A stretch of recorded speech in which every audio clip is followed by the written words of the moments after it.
So we're going to spend about the next 2 months talking about what now. We spent the last month, 5 weeks, talking about who are we? Who are we as Presbyterian Christians in the Community Presbyterian Church in Payson?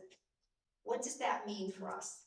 And who remembers what's at the center of our life? Oh, thank goodness, I was going to say, I missed the whole thing here. Yes, Jesus Christ is at the center of our life. Everything else comes out of that. When we get that straight, everything else gets straight. When we get straight that Jesus is the center, then we can reconcile with each other.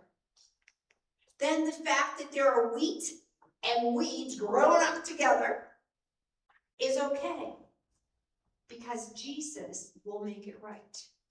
And Jesus will guard us through life. Because the reality is sometimes we're a wheat, and sometimes we're a weed, and sometimes we're not really sure what we are, right? We talked about, when Chuck was with you, about how we are Reformed Christians, always reforming, which means we have far more questions than answers. You know, the only answer that you have to answer yes to is, do you take Jesus Christ as your Lord and Savior? Everything else is negotiable.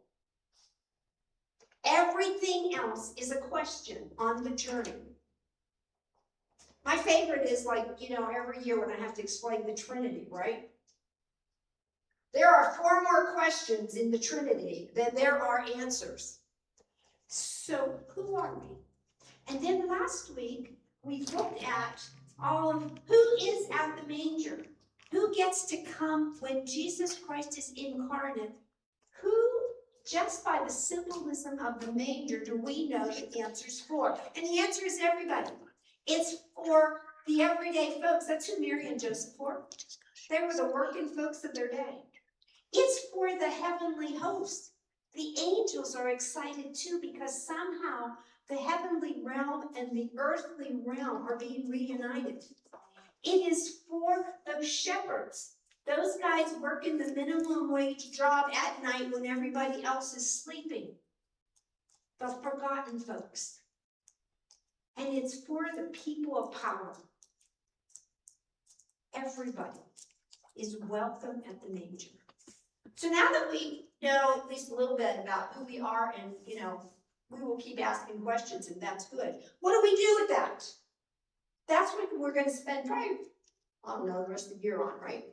Is what now? How do we follow Jesus?